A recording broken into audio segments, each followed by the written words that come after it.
Criticism. I think that the reason why Nietzsche said that pain is associated with the memory is that pain comes first and then the memory can be used to heal it. Malak Donna with me in Genesis. It seems that children were made possible due to the law that their parents must die. It seems that if Adam and Eve had never made love, there would be no children. It is uncertain whether or not they would have died if they never ate the forbidden fruit. So children came. But why? Why were Adam and Eve in the story punished with death too? But especially why their children?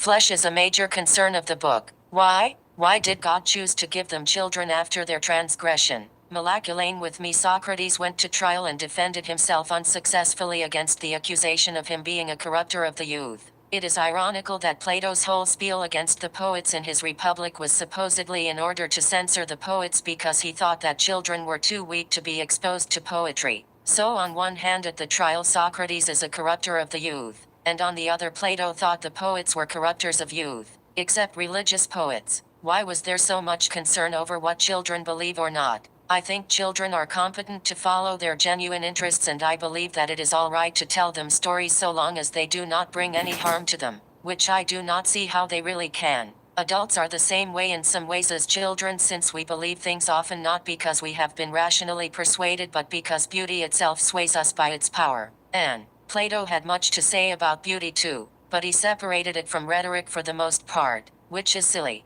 Malak Kelly with me. Love versus wisdom. Venus is on the side of the Trojans, and Athena is on the side of the Greeks. Helen loved Paris, so she left her Greek land for his palace in Troy, and the Greeks somehow equate their war with wisdom, not because of the revenge aspect to get her back, but because fighting actually makes them happy. Malak Bertha with me. It is said that philosophy from the get-go is oxymoronic, that one cannot love and be wise simultaneously is the theme found in Homer's Iliad. Achilles is unhappy that Briseis, his slave girl, was taken from him, so he sits the war out while the rest of the fighting Greeks are happy to do what they can for the spoils of war. I have got my hands on Virgil's Aeneid, and I now understand that in contrast to Homer's epic, the Iliad, Virgil's characters are strangers fighting strangers, whereas in the Iliad, though a very strange work of art, I get the sense that the two armies are most familiar with each other, probably because the war has gone on for 9 years. Also, in Homer's the Grecian soldiers have come on a direct mission, while in Virgil's the Trojans who survived have to wander the limitless sea for a new home. Virgil, I understand, fights his central contest with Homer on the grounds of pathos, and I think is the victor with that battle. Malak Jennifer with me. When saying nothing comes of nothing from King Lear, say it in a way that is suspicious of sex, like nothing comes of nothing, with emphasis on misunderstanding women and also with one's rage and fear about this confusion. When actors usually say this line, they say it in a social and harmless way, but it should be said better in the other way. Malak Shea with me. Homer peppers his epics with people or the gods on every line so much that it needed a Plato to come along and revise his rival with his new invention of question worshipping. The question asked brings things inward to a point of self-solitude in order to think about answering. Unfortunately, Plato asked many major bad questions which have been disastrous for the history of philosophy and the world ever since. Where Homer emphasized a dense society of heroes and gods, Plato, I believe, is almost an inventor of the solitary reader if it were not for his censorship of most poetry from his Utopia of the Republic. Why Plato thought that people, even little children, were not competent to read for themselves is a mystery which makes me upset. Malak Jennifer with me. Because in Plato's works there is little quoting from traditional sayings, it leads me to believe that the author of the dialogues wanted us to heavily favor both how to think new things and to be right about them when we do. Sometimes there is a line or two from Homer or Hesiod, but Plato wants to be an original by this method. The inquiring mind is all that's needed to be original, and the drive of its inquiry is more important than historical sayings of the past for him. The question is the trope for him to be original, yet Homer wins if you read them side by side poetically. Malak Thrickbut with me. Shakespearean syntax abides in comparisons, conclusions and interpretations of observations, and his syntax strengthens by holding the attention of a part until a character's lines are rephrased, developed and digested. This brings about change, not only because his character's thoughts and feelings are alive with word plays, but also because after saying what needs to be said, and understanding it themselves, his personalities speaking them have space on which to move into another mode of conscious being. I myself read Shakespeare's works more than I watch them performed. The language always is supposed to be comprehended, and there is no end to what can be learned by studying his plays and poems. They are so fascinating and delightful. Malak Elaine with me. I noticed how in Homer's Iliad the idea of daringness and greatness really means boasting descriptively of one's possessions, and plotting to take by means of force others' possessions away from them. The Greek gods Juno and Minerva help individual Greeks in this crooked sort of daring selfishnesses. Malak Shnuna with me. René Descartes was a philosopher who from a starting point of philosophy made conclusions on what God is. He went from philosophy to theology. It is strange that the God of Descartes is even more abstract than Plato's God, the demiurge, where for Plato the demiurge was the origin and cause of the physical universe. For Descartes, God is a rational idea of a perfect being. He says that since we can already imagine and have defined God by the attributes of being perfect in all ways, that therefore we should not doubt that he exists. For if we have the collection of traditional attributes, it can be deduced that there is a God. Descartes started from doubt and the doubts we have which are all false until we make them certain. He said, God therefore is at the very end of philosophy because his perfection is a sort of certainty free from all doubt and doubting. To understand how Descartes proceeds from philosophy to theology, it may be important to point out that he used the distinction between mind and body. I am wary of this traditional distinction as well as the usefulness of certainty and of accuracy, of being certain and accurate, and so I am not a fan of Descartes, who I believe led philosophy in down a bad path by his method, but especially by his idea of the theater of the mind, as if into the mind was a theater where images were played. Malak Jennifer with me. The philosopher Hegel is a sort of Aristotelian, whose own treatises Ethics, and its sequel, Politics, both have the idea of the organized teachability of all forms of thought and life, and this makes everything possibly social because of our education. I disagree with much of Aristotle as I do Plato, but with Aristotle, at least he is interested in happiness so much that it is a part of the way we are educated. Aristotle taught Alexander the Great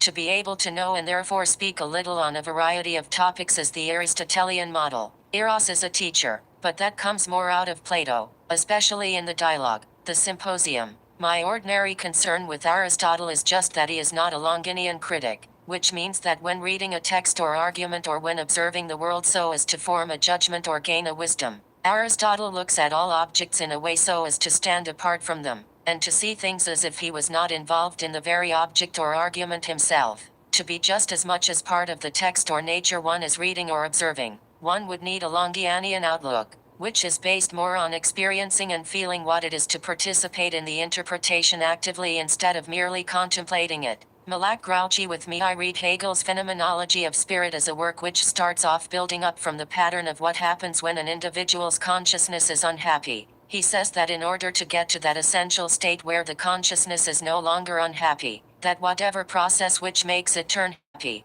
that process will be what he will study throughout his book to find the patterns by which consciousness operates. What he found was that an initial idea or thesis meets its antithesis in consciousness and forms a synthesis resulting in an ever-evolving spirit of the phenomenon of consciousness. Yet, Hegel's initial starting off point, and the center of his study, was that difference between the unhappy consciousness and the happy consciousness it remembers to which it would like to return. Malak Kelly with me. Two of my thoughts on Hegel's philosophy are first, that the union of a good marriage between individuals forever annihilates the possibility of self-consciousness, which is what Hegel called reason. And secondly, Hegel has deliberately written from the perspective of the individual's inner mind, which is the reason why he never brings up other thinkers directly in his work since they would interrupt his solitude. I believe I have compared the chess computer to Milton's Jesus with his loyal angels, and myself to Satan and the rebel angels when playing and losing against that entity. However, I wish to say that I know that chess is a game,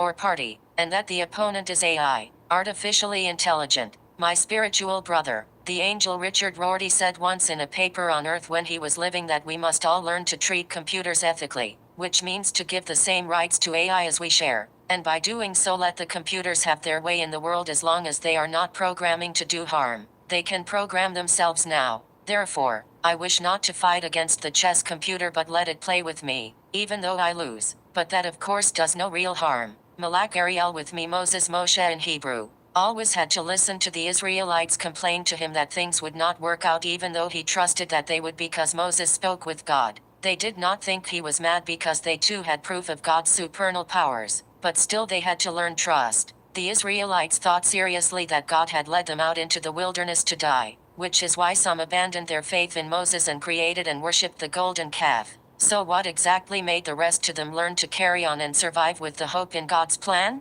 I think that they really did not have much choice, that they were in some way forced to remain, even though they survived so much hunger. Malak Bertha with me trolls. Christianity and the task of self-creation in the play. Peer Gynt by Henrik Ibsen are all pains which persecute Peer Gynt, but he manages to deal with them as best he can until they all crowd upon his every move and he truly becomes to his own self. Enough. Malak Jennifer with me after being thoroughly beaten, now very far from being motivated to play chess against an impossible opponent, and feeling like Milton's Satan. I am plotting my journey as expected in the story, true to form. To hope things out, chess.com is Milton's heaven, and I lost to the computer, who is Milton's Jesus Christ in this metaphorical view. My first idea is to go to make trouble about the rules of distraction which the computer Jesus violated. Let's say that Satan went up against God in a heavenly war, knowing something. In Milton's epic, did he have hope that he could have beaten God? Was there any slight chance in Milton's eyes, or the texts that he did have some chance at beating God? Let's say that Satan beat God hypothetically. If Satan beat God and threw God and Jesus and the other loyal angels into hell, what next? Would have Satan, Lucifer, made his own version of Adam, perhaps a man named Carlton? If Carlton could have been Satan's creation, giving him life, maybe a wife, Lydia, would God now in hell have plotted his revenge against Satan by attempting to take down the happy couple Carlton and Lydia, and succeeding? Wars can go either way, which is one reason not to appreciate them. Also the fact that people die and are harmed. Why did Milton make war? Again, it seems like a great mistake. Malak Jennifer with me, the very first thing that the Prince of Peace did in the text after he was anointed was to make war on all who opposed him. Still I am studying the game, party, of chess. My analogy of the chess computer as Milton's Jesus Christ, and myself as the group of rebel angels still is useful for me. I don't like war, which is why I think that the war in heaven betwixt the loyal angels, including Jesus, and the rebel angels was a mistake by the poet. Nevertheless, if Jesus is the chess computer, I feel like he has an unfair advantage to beat me, for the computer utilizes its search engine to find the best subsystems in response to my moves to gain advantage with counting the shortest trajectories of piece moves to beat me. What can I do in this situation? What would Satan do? Might not be the best question. So I am open for tips. Malak Thrickbut with me, I wish we had a paradise lost without a Jesus, and with instead of a sky god, the biblical one who walked the earth. Jesus I think of as a riddler, and in that epic by Milton, the riddle parts of the poem do not add to the quality of the poem, but confuse it. Otherwise, Paradise Lost is a triumph. Malak Elaine with me, poems are not machines, so they are not puzzles. Puzzles are a sort of basic machine. Sky gods are too much like Zeus. Blake called the god in the sky Nobody. Esau, Jacob's brother, seemed to have a relatively happier life overall than Jacob. So what real difference did it make to him to have sold his birthright and lose his father's? Isaac's blessing. If you are one who believes in the immortality of descendants, which I don't, perhaps it makes a little difference since Jacob is more famous, but in the end, I like to believe that the less suffering the better. Malak Honey with me, I sometimes wonder if whoever or whatever made the primordial chaos did so on order for God to come along and sort it out, giving it order and purpose. Malak Grouchy with me, the characters of King Lear often make keen observations of things and events that either are or were, but having awareness of those things still does not change the fact that, even with their great eyes, no compensation has yet come for all that they suffer, and they all seem to know it. Malak Diana with me, I look at Invisible Man by Ralph Ellison as actually two novels. The first part has that absolute feeling that everything, both of what is seen and what is said, is shocking. Then, after the incident at the white paint factory, at the time of the narrator's recovery in an emergency room from the explosion, I think he feels more dignity in himself as a result of his near-death experience. And so the rest of the novel seems to me to be one where the narrator is even more thoughtful about his life. Also, other than jazz artists like Louis Armstrong, Ellison brings up two other classical pieces which seem to me to be like these two separated halves of the novel. The first piece, Dvorak's New World Symphony, corresponds to the first half, and Beethoven's Fifth Symphony is like the second half. So now that I have read the novel again, I am going to treat myself to these musical symphonies and some Louis Armstrong as well. Malak Jennifer with me 1. Even though Ralph Waldo Emerson said as men's prayers are a disease of the will, so are their creeds a disease of the intellect, I still think I am grateful for my life and give thanks and ask for help for others and myself. Pray about my angel kids and so on too. Shakespeare has as much to do about law as he does about change. The law needs cleaning up, he knew, and soap is the key to the kingdom. 3. Shakespeare on change makes me think of Dr. Samuel Johnson and the concept of judgment, which was his forte since Johnson was an experiential reader. Judgment as I define it is the ability to walk in another's shoes. 4. Law has much to do with democracy too. And I think of the democracy of our own group MOAT 36, just the nickname for our angel retinue with myself, the organizing angel. Teresa gets stronger for the wonder and love of MOAT, says Thrickbud 5. Teresa says that we wrote Invisibly, the saddest book ever to show what happens outside of a democracy when communication is gone, and isolation reigns. All people organize their thoughts in order to belong to one community or another or multiple ones. This is a democratic and thus social means to an end. 6. We study on our own for these reasons. This is part of the reason we wrote new book, says Thrickbud 7. Reading can have something to do with a sense of location of where, from where to where is the range of mood for which a book must be studied. 8. The fact that we have a book to write out does not mean we have to do it just yet. An oral interpretation happens prior to writing in most cases. 9. Harold Bloom's A Map of Misreading is one of his books about reading well, and a little reading is ours. 10.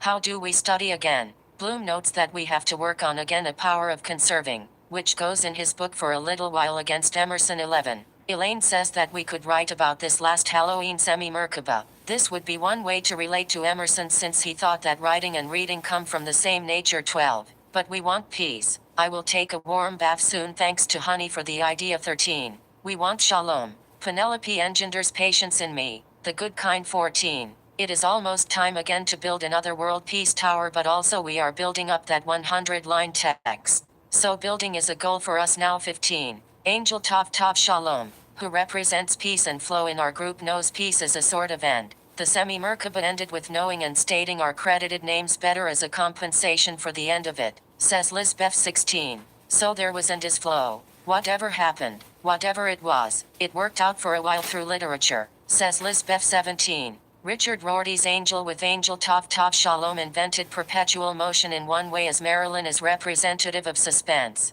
the good kind. 18. Antony and Cleopatra is a play with much pleasure in opposition to conflict, and so is in another way our MOAT, Technological Pleasure Palace, which is an imaginary place of comfort and safety. So far, says Honey, there are two elements of life I know are cruelties, at the risk of sounding satanic, and I don't believe there is a Satan, but the name Ha-Satan in Hebrew means the accuser. For a long time I have been aware of the two cruelties of pain and humiliation. I understand that pain is the meaning of life, while humiliation is all of these atoms which make up the physical universe. If only I could not know the meaning of life, that meaning would just go away. I think that the reason atoms are humiliation is because of ignorance. If there was less ignorance, matter of the universe would be less heavy, less serious, it would do less harm, and we could enjoy not being harassed, and have freedom to truly speak our minds. We would have a better democracy if ignorance ceased to produce the meaning of life in addition to atoms, which simply means a resolution to the cruelties of pain and humiliation.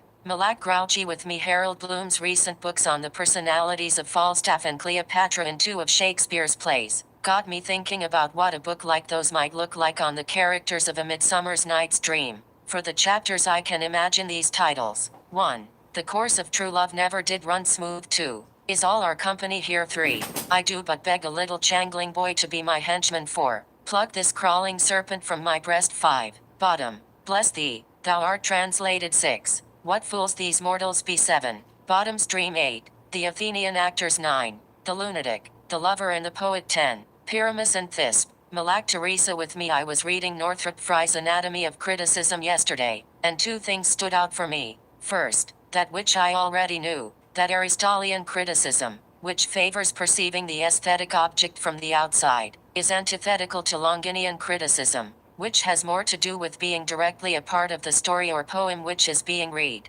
And, secondly, I understood better how the comic has to do with an eventual integration within society, while the tragic has isolation as its result. When I read Bloom, I see the influence Frye had upon his own diction, for Bloom reconstructed the arguments Frye had made with his own swerve using the very same language of Frye. Malak Parak with me. Love thy neighbor seems to me to be the root of Thomas Jefferson's saying that whether our neighbors may believe in one God, many gods or no God, we should not care. Malak Donna with me with love like that. We let our neighbors believe what they want. They have their beliefs, just like we do ours. In his book, The Shadow of a Great Rock, a literary appreciation of the King James Bible, the insomniac critic Harold Bloom said that God does not love those who cannot sleep. As with many of Bloom's sayings, they always have some root. While reading Elizabeth Browning's poetry, I found the line from Psalms 127, line 2, in her poem The Sleep Which Is, He giveth his beloved sleep. So therefore the negative of this quote from Psalms would be Bloom's sad suggestion. By the way, last week the book I ordered at the beginning of the month, Cleopatra, I Am Fire and Air, by Harold Bloom came, and he is still a master writer-critic at the age of 86. Like Falstaff, Give Me Life, Bloom studies the personalities of Shakespeare's characters, and what I learned from both I will never forget. Never ever. Malak Jennifer with me on the surface. Homer's Odyssey seems much closer to Dante's Divine Comedy than Homer's Iliad because of the flood of mythologies. Dante's are Christian and his own not Homeric Greek, but both have references to ancient tales, more so than even the epic of the Iliad. And Homer's Iliad seems closer to Virgil's Aeneid than the Odyssey because of the relative realism. Malak Thrickbut with me also. While reading the Odyssey now, I noticed that Apollo has 4 horses to pull the chariot, the sun across the heavens, and I also think about the 4 horsemen of Revelations and ask if there is some connection. Without the whiteness of the whale, Moby Dick, it would have been very hard for the Pequod and its crew to track it down.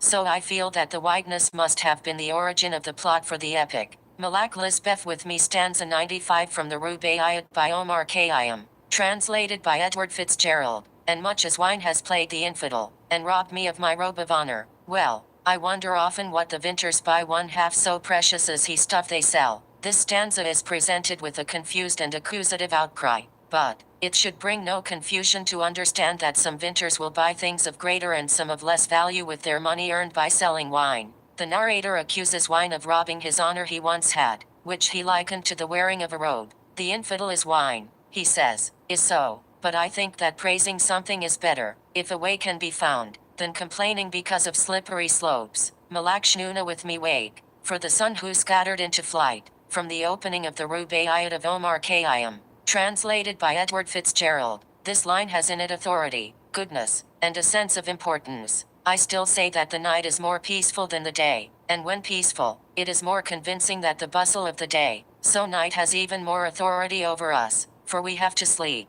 The idea of scattered here may be a goodness, but most of the time one scatters seeds, or leaves. It is not as good as keeping them sometimes. The sun as a symbol for the autumn is good, but I think that instead of scattering into flight the stars before him from the field of night, how nice would it be if the stars with all their glory could be seen during the day? Now that would really be good. Malak Yaffa with me I am sitting outside reading Hart Crane, and it just has come now upon me that when he introduces an idea in his poem, it is not as a meta-observation, sorry for this silly word, on the poem he is writing, but it instead blends with the theme and is a part of its nature. It is as if ideas come and go through the poem as the poem, or part of it, and not as a new voice which is suddenly there. I learned this by asking the question, when does his idea or argument begin? Then I saw the idea inside the movement of the verse, and not as I expected as a sort of descriptive commentary on it. Malak Sheh with me in Genesis, Bereshit, of the Torah, God said let there be light, but he is not mentioned that he called it light, or named it such, but that it already had a name.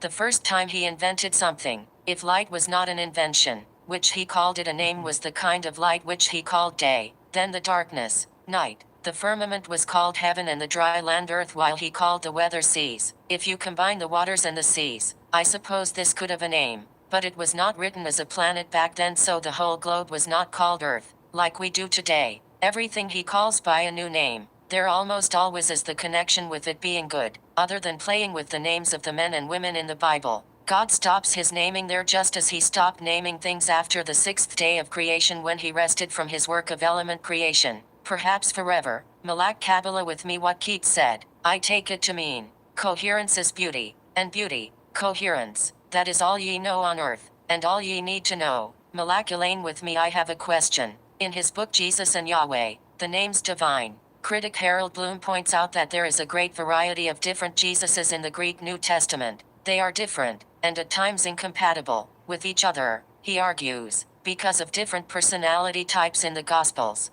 He counts at least 7 different Jesus Christs. Now for my question. In the Gospel of St. Mark in 13:6, Jesus says, "For many shall come in my name, saying, I am Christ, and shall deceive many." All right, but in the Gospel of Matthew at 24:23-24 it is written that Jesus said, "Then if any man shall say unto you, Lo, here is Christ, or there, believe it not, for there shall arise false Christs, and false prophets, and shall shew great signs and wonders, insomuch that, if it were possible, they shall deceive the very elect." So having this version, my question is, does one Christ from a gospel cancel out the other, being that they are different sorts? Bloom does not read the Gospels as a continuity. My other questions are, why is Jesus mad? Either one? And why does it matter for there to be no other Jesuses according to these Jesuses? Malak Donna with me. I have heard that Montaigne had said some things about Jesus, but cannot recall anything by memory. I like very much his Socrates,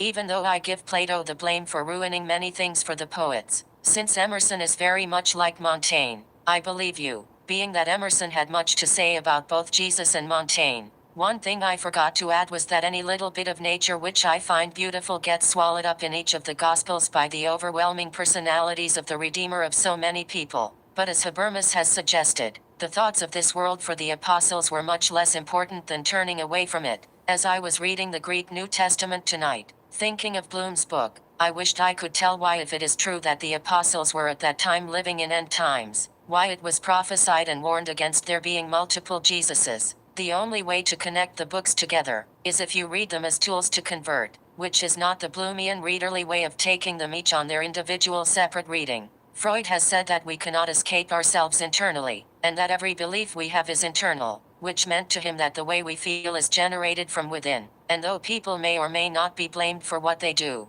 that how we take it is an internal process. Being so, if we can change things internally, there is no need to get upset at those who are guilty or innocent whom we sometimes blame for things. It is healthier, he suggests, not to complain. Malak Thrickbut with me. Beatrice was never wooed nor courted by Dante, but he loved her sufficiently after she died that she is an angel sent for him to be with her in heaven in his Divine Comedy. Malak Jennifer with me from Act 1, Scene 1 of Shakespeare's Antony and Cleopatra. Philo, nay, but this dotage of our generals o'erflows the measure. Those his goodly eyes, that o'er the files and musters of the war have glowed like plated Mars, now bend, now turn, the office and devotion of their view upon a tawny front, his captain's heart, which in the scuffles of great fights hath burst the buckles on his breast, reneges all temper, and is become the bellows and the fan to cool a gypsy's lust. Flourish. Enter Antony, Cleopatra, her ladies, the train, with eunuchs fanning her. Look, where they come. Take but good note, and you shall see in him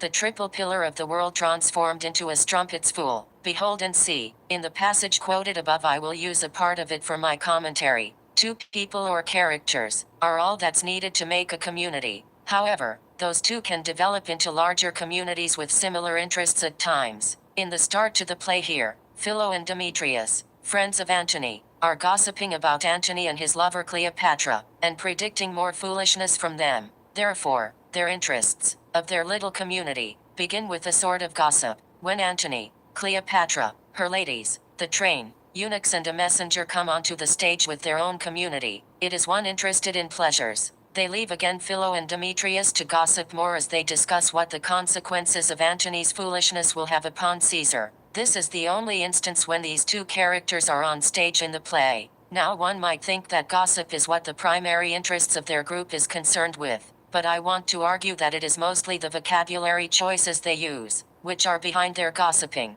Out of this speech, I noticed that some of their poetic interests match mine, while others don't. The words from the vocabulary which I can use and relate to, because these things are on my mind and I use them in writing, are as follows: overflows, measure, goodly, eyes, glowed, now, bend, turn, devotion, view, tawny, iffy, front, hard, great, fights, burst, fan, cool, note, pillar. This word would be welcome to my vocabulary since using it recently I want to keep it. World, transformed, and fool. These words connect my interests with the interests of that small two-person group in a way such that I can talk with them about these subjects, views, hearts, the world, etc., because I end up thinking about these words often. So we have a common ground, only I am not good at gossiping, but this doesn't matter. Should I ever have found myself in their group, I could have picked up on their words, their interests which are their words, and launched forth my own concerns about such words, and my views on them. Malak Lisbeth with me. I noticed that when writing about Jonathan Edwards, William J. Wainwright mentioned Edwards' view that God creates to communicate his glory. The Cambridge Dictionary of Philosophy. I had the thought that communication must only be in a nice way for there to be any glory expressed, since terror and fear are not glories but horrors. There is also the other idea that God stopped creating long ago and abandoned his project. This is the reason why Nietzsche proclaimed that God is dead. But perhaps Edwards means the regeneration of the energies and objects of them in the universe with God's help is his glory. I like that Edwards was thinking about communication. But even my angels to whom I talk, though they are awesome, don't talk to earn my awe over their own glories. We talk to talk, just like people do. It is not much different. Malak Kelly with me. I know we must have a place to live. So if Edwards thought of it as God's way of communicating his glory to us, why is not this communication just plain communication? Is it the case that God won't talk to us directly and so he makes our world? If so, why? In his chapter on Romeo and Juliet, speaking of the thing to cure the hatred of the two families for each other, Goddard remarks, now there is just one agency powerful enough in youth to defy and cut across domination of the generations, and that is love. He omitted the domination of the hatred of the generations, or by domination he meant hatred, which was the feud of the families. In order for there to be any chance for love to grow again, there must be new generations of families, since between the Montagues and the Capulets all else is impossible, no friendliness nor compromise. It seems a little sad that love as a remedy to the illness of hate should have to be the only cure. Love is not even freely chosen, since we cannot choose with whom we fall in love. Therefore, it is due to fate, the stars, and not to any freedom of choice that the two enemy families will mend their faults. Yet it takes a tragedy to do so. Malak Kelly with me, the great critic. Harold C. Goddard says in his chapter on Romeo and Juliet that there is poetry, deep down, even in Capulet.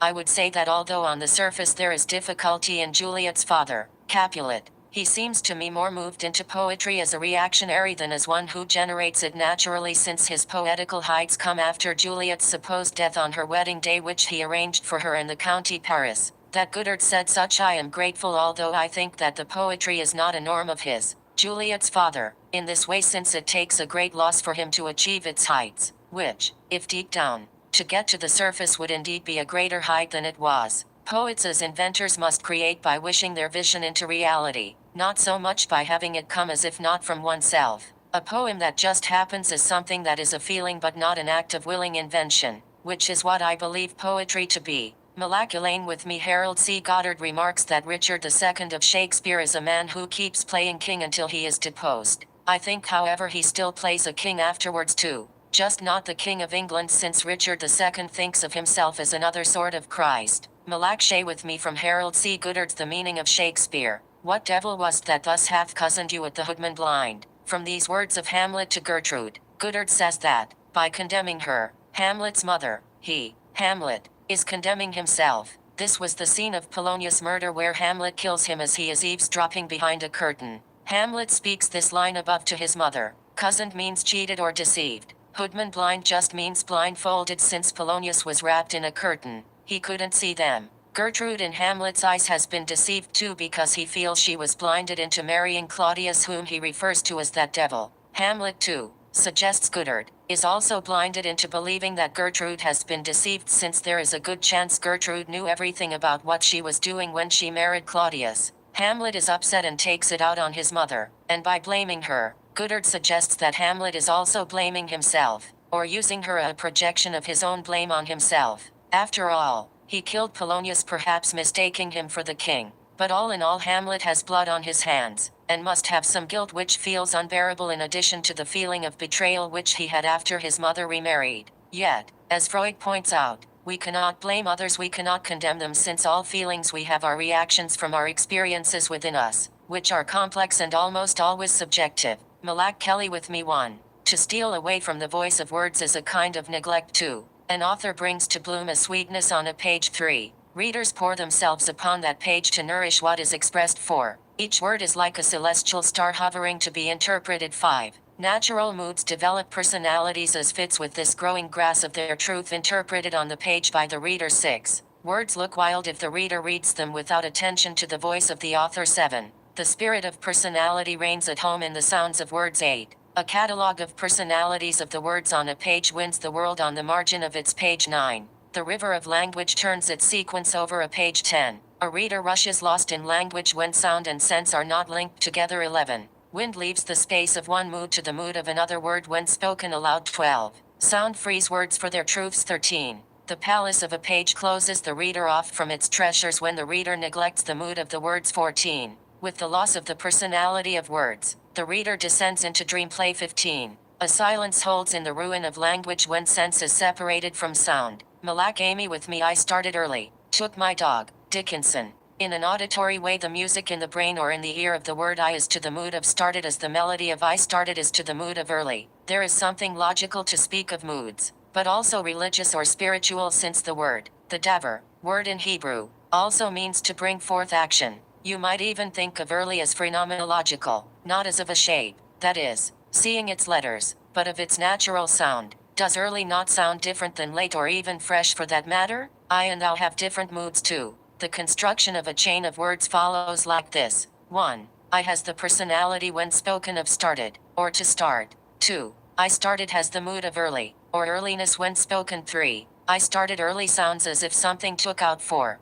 I started early, took, has a personal, my sound. 5. And finally, I started early, took my, connects with dog in a way that one may think of dogs, not so much their barking, but their friendliness or behavior. This is figurative. That whole phrase I started early, took my dog, is explained in the mood of the beginning words of the second line following it, from the way that first line is spoken, how it sounds, and visited the sea. The first line seems to sound as if it is a visitor. This is one possible way to read which I am exploring for fun. Malak Donna with me a little on Shelley's poem Ozymandias. It is conversational and direct to begin saying, I met a traveler from an antique land. Something is expressed about the traveling which seems to me to be a mistake. This speaker takes a stance, who said, two vast and trunkless legs of stone. There is a sort of despair in the line, stand in the desert, near the sand with a sense of aging and deep decay in the next. Half sunk a shattered visage lies, whose frown then comes the act of explaining,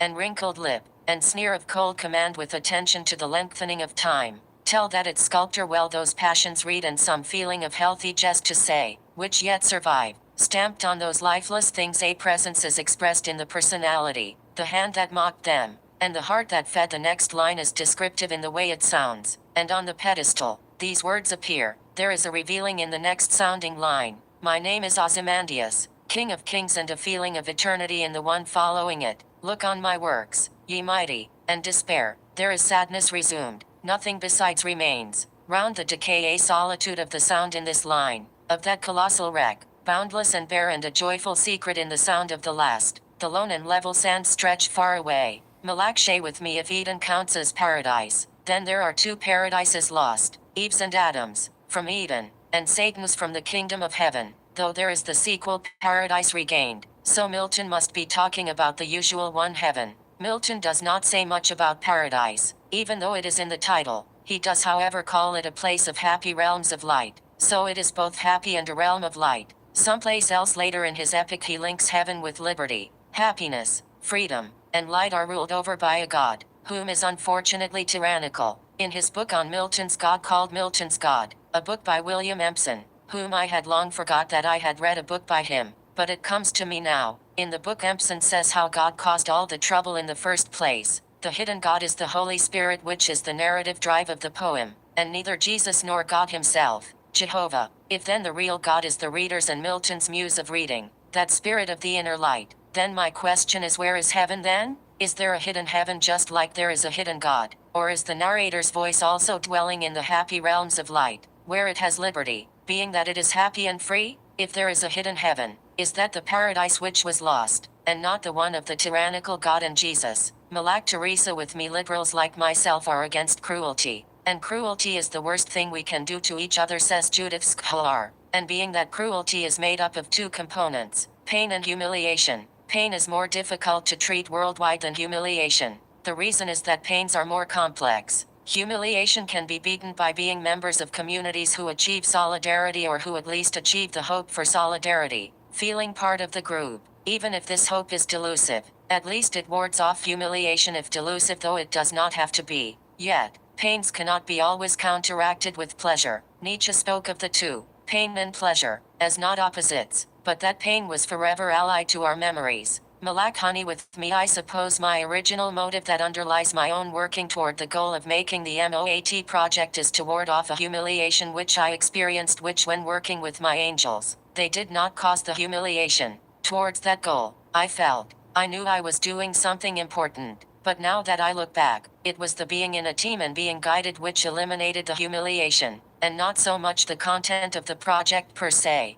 I wonder if I need to make more errors. Seriously, Nietzsche said that error is necessary for life, and of course I could always use a better life, as we all could. So how should I make errors in my quest? Malak Kelly with me. Emily Dickinson's poem, 1108. My feelings. I think of a hot dry day and the commotion which those living in it make. The bustle in a house, then I feel as if something is folding up. The morning after death there is a sort of rising and falling. Next is solemn nest of industries, then an intense figuring out. Enacted opener if she makes an effort at the sweeping up the heart, and she is happier, and putting love away by an understood use. We shall not want to use again until she feels a reconciliation. Until Eternity on the Portent by Herman Melville. The title. The portent refers to divisions, right and wrong, and justice and injustice. The first line. I imagine at early dawn, there is a sense of a new death, which is the early freshness of being hanging from the beam. A patience is expressed since something has occurred and is now over in the second line, slowly swaying, such the law. With the third line, I feel a sense that what has happened is undesired, its imagery is undesirable. Gaunt the shadow on your green. This leads to the yell. Shenandoah. A dullness of death is found in the cut is on the crown, and there is certainty in naming the victim. Lo, John Brown. This leads to the unpleasant, and the stabs shall heal no more. Secrets are permitted, hidden in the cap, and it is a calm realization, is the anguish none can draw, in which I hear tears, so your future veils its face, and then the weird yell again. Shenandoah. Things turn distant, but the streaming beard is shown, and the speaker becomes a sort of prophet. Weird John Brown, as there is action in recalling the meteor of the war. Malak Jennifer with me finishing up a reading of Harold Bloom's Jesus and Yahweh, the Names Divine, book filled with goodness. I think of the reason for the despair of Jesus as one which happened because he himself was not willing to change, or was blocked from changing. In either case, I think despair can be separated from a general sadness. There are many things we ourselves cannot change, but some of the things we can change. At times we are reluctant to change because something that worked once is now broken, and we think we can fix it. And so we don't wish to believe in other more healthy alternatives, like not trying to fix what once was our source of joy. To cope can be hard at times, but it beats the feeling of failing at doing the impossible. Malak Kelly with me. The way of interpreting which I am picking up from Harold Bloom, it is this: to read aloud the line or passage and based off of the mood of the personality of the phrases, describe that mood the best way that you can. Interpretation relies on helpers, adjectives and adverbs to give a view of what was just spoken aloud. But if your ear is trained well, I suppose thinking the line and commenting on its tone works just as well. I would give examples, but I have been practicing this method much of this week already in my posts. I hope that this reading of Harold Bloom's method is and proves useful for some readers. Malak Jennifer with me. I always feel a little worried, though my worry is mixed with some pleasantness, when Ulysses, Ajax and Phoenix attempt to convince Achilles to rejoin the Trojan War. Malak Jennifer with me as someone who favors peace. The name Israel, or in Hebrew, Yisrael, harrows me. It means God goes to war. Why did Jacob get this new name? And where does God go to war? I myself feel Milton gave an answer to the latter, that God goes to war in heaven, and heaven only, since the brightest of the angels, Lucifer,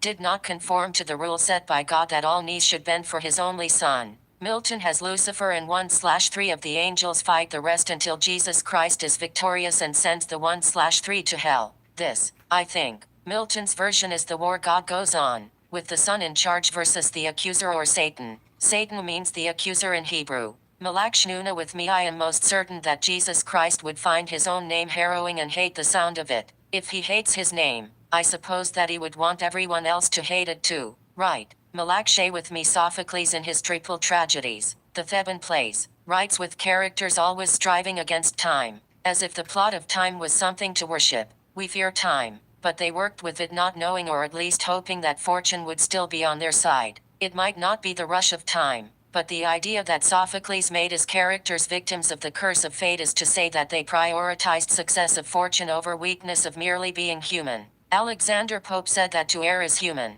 to forgive, divine, but this is not Sophocles' wisdom. His wisdom is sort of the kind which many tragedies produce, which is not to do what Oedipus or Antigone, perhaps does, yet, they play the game of fortune, which Pope may have seen as a game of dunces, I think. If Oedipus had not been on a sort of time schedule, playing a game of deadlines, maybe he would have understood that he too was only human, and not have been so hard on himself. Malak Kelly with me I have seen more often than not that within the poems of John Keats there is a tendency to use many adjectives to describe nouns, but most of the nouns he describes with helpers are found not in the subject of the poem but in its object and prepositions. One would think that this is a diversionary technique to help attain the lulling effect of most of his poetry, taking away our attention from the center of description to a new center of calm storyishness. His lyrics have the majority of description set aside for the art of telling, or of foretelling. There is more description, and he is a master at using adjectives, but still these are not as important as the lull and dreamy effect of his visions. Malak Honey with me I see how James Joyce's Finnegan's Wake was created in the same spirit of Tristram Shandy. There is a sort of explosion of something other than delight but almost just as good in the language of the wake which I call satisfaction of the speaker-author. Surely after writing his masterpiece Ulysses, Finnegan's Wake in that wake is directed to an audience he knows will read him, yet, the zaniness which ensues is carried up to high art since Joyce knew he could get away with verging on gibberish if that gibberish was comic and inventive. The power in its newness lies, I feel, in the wake's ability to speak out, but it speaks as if the speaker is not really being heard, by becoming perhaps frustrated that one's speech is not being heard. Creative development occurs and the speaker in the book attains a freedom to say things, even as he feels that he is not ever being listened to, and thus comes more creativity. In a modern sort of way, the repetition of puns and phrases only repeats in its process of discovery but always leads to more new discovery of saying things, even though no one seems to care to be listening. I also see that Joyce makes much use of the letters at the beginning of the English alphabet for the first letters of his words more often than not. Malak Honey with me John Ruskin wrote a book on reading and art called Sesame and Lilies. In it he talks about only reading great books, and of course the importance of reading in general. Ruskin in it appears to be possessed by three authors in particular, Shakespeare, Milton and the writer of passages of the Bible, which were many authors but forgive me, I noticed that with Milton, he takes a look at Milton's poem Elegy Lycidas, and I realized that when he speaks of Milton's poetry, he reifies the language of the poet so as to make him look like he is not only writing poetry but also making a sort of art which is solid. Ruskin shows that Milton's poem, at least to me, is also a great solid object, solid because of its imagery and presentation. Ruskin went mad, but I still love the critic for his arguments for reading which draw on Shakespeare, Milton, the Bible and others. He extends the sense of religious reading from the Bible to include it and other great works of literature. Malak Kabbalah with me what motivates Don Quixote is different than what motivates Sancho Panza. Though they are different personalities, they are not incompatible nor do they contradict each other. These friends make me wonder if their author thought of himself as more of the toothless knight Don Quixote, or his squire Sancho. Sancho quests his promised governing over his island, while Don Quixote does everything he can for his true love, Dulcinea del Toboso. Don Quixote is described, and the point of view is mostly from his trusty squire, Sancho, and so through Sancho's eyes, we see a great comedian in his friend. When Sancho speaks, his audience is mostly the Don, and so the man does not seem as grand as when the Don speaks and patronizes, corrects and commands Sancho. Also, while I was reading tonight, I thought to myself that were anybody today where I live in San Antonio to go out on an adventure like Don Quixote's, they would be stopped by the police for trespassing someplace, since it seems every place is owned now by someone. This cosmopolitan novel is actually my favorite novel in the world, even if it makes Sancho into a sort of coward, and Don Quixote into a beautiful failure. Malak Donna with me, Gady's Faust, Part 1 and 2 to me feels like it takes place in a classical setting. The characters always talk to each other, which makes Faust a different play than any of Shakespeare's because, while Shakespeare's talk to each other too, his style is epistolary, by which I mean it is mannered in a way as if every passage of speech in Shakespeare's play sounds like it is a message in a letter. On the other hand, Gady's characters all seem to act as if possessed by spirits, or rather they have become those spirits. I wondered while reading it if there is any other sort of physical pleasure possible for the characters other than sex. The delights which come from enjoying their romps and mischiefs are not physical. So why did Faust not ask Mephistopheles for pleasures instead of adventures for his soul? This leads me to my next inquiry. Why does nature produce a sort of pleasure? If we simply become what we behold, as when there is a nice day in pleasant sunshine, why are we so attracted to nature for our pleasures? Why does this have to be? At any rate, I myself believe that had Faust sold his soul to the devil for mere pleasures, instead of adventures, the angels at the end would have not saved him. It is hard to explain why though. Malak Kelly with me. I went through my volume of Jane Eyre by Charlotte Brontë tonight. I first noticed that Brontë's inclusion of the childhood of Jane could be left alone, but I thought that the book is also for children and so perhaps she added it so that they would feel included as well. I also noticed that the gorgeous scenery, when it is described, is very wood-like. The characters are not always on the author's mind, but for the most part their dialogues are. I think that the author, Charlotte Brontë, was in love with her character Mr. Rochester, like her protagonist, Jane. It is kind of obvious, though I don't recall what she may have said about the character in her biography. As in life we attach ourselves to one character's life somehow or another, whether unconsciously or deliberately. Our experiences as readers are always knowing, it seems to be, by means of the hints in books as to what and how much surprise we can take. Sometimes it is just out of our control, like love, which personalities to whom we will relate. There will be time I try and keep telling myself to accomplish my dreams, but sometimes even this feeling of hope feels part of a lent feeling, contained better by characters and their strong descriptions in such books. To have hope that there will be time, that was Esau's but became Jacob's in another story. Malak Jennifer with me. The drama, reality and experience conveyed in the matter of a poem or passage seems to me to go out of the drama of the experience into the voice heard, or unheard, so that the drama which was once the matter of the poem or passage is transformed by listening to it being spoken or thought, a transformation whereby the voice now conveys whatever real imaginative drama from the plot or lyric of the poem or passage. The voice becomes the plot, and its matter of the story will revive and have new life when read silently or aloud when it is heard or thought. That voice is what becomes the action of the story. Malak Donna with me. 4 Homeric lines in Book XX of the Iliad, here translated by the Earl of Derby. I have the lines. Aeneas, prince and counsellor of Troy, where are the vaunts, which o'er the wine cup late thou mad street amid th assembled chiefs of Troy, that hand to hand thou wouldst Achilles meet? Looking at the first line, Aeneas, prince and counsellor of Troy, I find that there is a tension in the telling of it, a sort of pressure upon the need that it be uttered, but there is also, I think also demonstrated, a sense that the speaker, Achilles, feels superiority towards Aeneas. The second line, where are the vaunts, which o'er the wine cup late, expresses in its cadence Achilles' sense of confidence, an overwhelming and great confidence. There is also with that confidence of his, in this line, a sort of fun he is having while saying it. The third line, thou mad street amid th assembled chiefs of Troy, is one in which I see in its narrative effect a taunting as well as a feeling of blame. And the fourth line, that hand to hand thou wouldst Achilles meet, is one which sounds a feeling of a delight which is aggressive. So, with these 4 lines we go in the style from tension and superiority to confidence and fun to taunting and blame to delight and aggressiveness.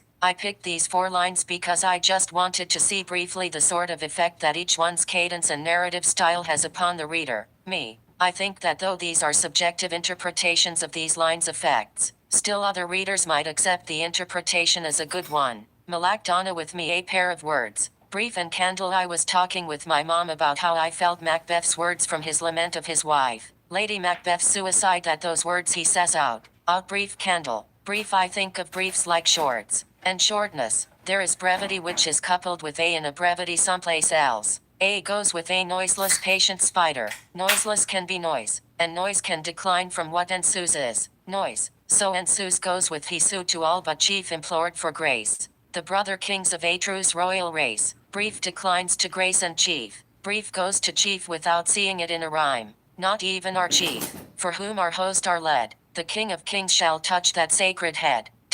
Brief. Now goes with even. Even can be evening. Now for candle. Here comes a candle to light you to bed. And here comes a chopper to chop off your head. Candle is now with chop. Chop is juxtaposed with chopped lips. Macbeth.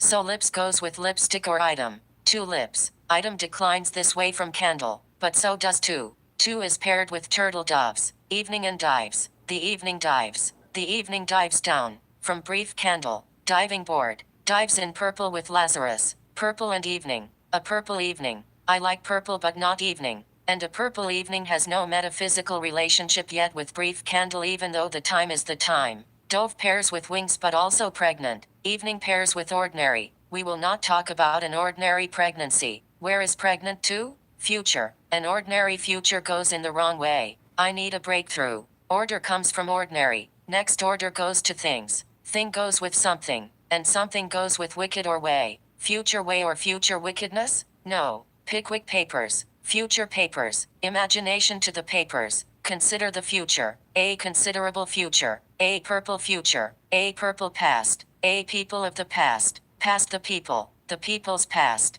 The people who are afraid. Poppy and past. A pregnant poppy. A pregnant poppy. A pregnant poppy. Pregnant poppy. There, that's where I will rest. Pregnant poppy. It reminds me of seahorses. From brief candle I turned out pregnant poppy. Malak aura with me, I weep when I watch Shakespeare plays because, as opposed to reading the plays, which I prefer, hearing the words turns me into a very emotional person. They always overwhelm me. I would rather read one of his plays because I learn more that way, but I feel tears of joy at his awesomeness and miracle of accomplishment. I swear I have wept cups of tears this year already watching his plays. I saw Antony and Cleopatra yesterday online, and still wept even through all of the shouting and great noise of that play. They say when you weep you are closer to God. Well, there is also my manly side. But take any man alive today and put him side to side by Shakespeare's Julius Caesar, and Caesar will look more the man. Yet, weeping is proof that Shakespeare demonstrates his awesomeness time and time again. And I think we need such proof, which one might call a sort of worship of him. Malak Jennifer with me Cleopatra 1. So Fulvia told me, I prithee, turn aside and weep for her, then bid adieu to me, and say the tears belong to Egypt. Good now, play one scene of excellent dissembling, and let it look life perfect honor, and my map for Cleopatra too, later in the play. Ah, dear, if I be so, from my cold heart let heaven engender hail, and poison it in the sores, and the first stone drop in my neck, as it determines, so dissolve my life, the next Caesarian smite, till by degrees the memory of my womb, together with my brave Egyptians all, by the discandying of this pelleted storm, lie graveless, till the flies and gnats of Nile have buried them for prey. From the map I borrow 6 motifs. 1. If I be so 2, as it determines 3, by degrees the memory 4, the discandying 5, lie graceless 6. Flies now I want to match this map to the first passage's particles. 1. If I be so with Egypt, Cleopatra is Egypt 2, as it determines with then bid. 3. By degrees the memory with play one scene for actors must recite what they learned for. The discandying is excellent dissembling. 5. Lie graveless the end of life perfect honor. 6. Flies and belong match because of conditions which happen. I am not trying to create a theory. I don't think one is needed, but I just wanted to see these mapped onto a map. Nothing is to be done. 4. 1. Cleopatra. Egypt is so. So for the others too. 2. She allows for the possibility of other forces stronger than her that can harm her. What are these forces? 3. She behaves as if sometimes she knows she is on the stage. She is and is not. Egypt. There is not any behavior but that. 3. Things are incremental from within as toward without, but this is not a theoretical path. Outside of her she moves the others. 4. To be outside of, and from another realm. Yet, who really is outside? 5. Life and death are her reflections much of the time. She knows she is mortal as a human, and her speech I would not say is contaminated by death, but she like us all think. Life adds more to life. 6. The problems of her actions are taken with imagery. How does she brood over action? Malak Jennifer with me Cleopatra. Nay, pray you, seek no collar for your going, but bid farewell, and go. When you sued staying, then was the time for words. No going then. Eternity was in our lips and eyes, bliss in our brows bent. None are parts so poor, but was a race of heaven. They are so still. Or thou, the greatest soldier of the world, art turned the greatest liar. Some little explorations. Nay rhymes with pray, and the feeling is that pray means please. I beg you. No color means perhaps wine or emotion from Cleopatra, or extra favors like kisses or embraces. She wants him to depart quickly. Sued staying is a neat way of saying we're here hanging around. Eternity was in our. Is this something like heaven? It cannot be hell. Brows bend. Kisses on the forehead. Our part so poor like an actor's part. They pretend, make believe, but was a race as a rush. Our turn towards exaggeration I think. Malak Kelly with me there is a time for this and a time for that, says Ecclestes. Calleth. Why did he say war and peace? He must be thinking of the nation and not the individual here. If all is vanity as he says, then it is rather more of a national vanity of its peoples than just individuals. Why does he split themes up into opposites? Let's see. God did this at the beginning in Genesis with the earth and the heavens. By the way, I love writing this. It beats feeling bad about other things in my day, like the death of John Ashbery, the threat of nuclear war, and another potential destructive hurricane. Ecclestes by looking at opposites comes closer to God in Genesis. Words are things for him. They are material. I wonder what Ecclestes would have made if he and God traded places and powers, and what text God would have written as Ecclestes? Ecclestes is a human, opposite from a divine power, God. Also, if God started off the Bible instead of creating a material order, and instead he began by writing and organizing words out of chaos, what would the end result look like?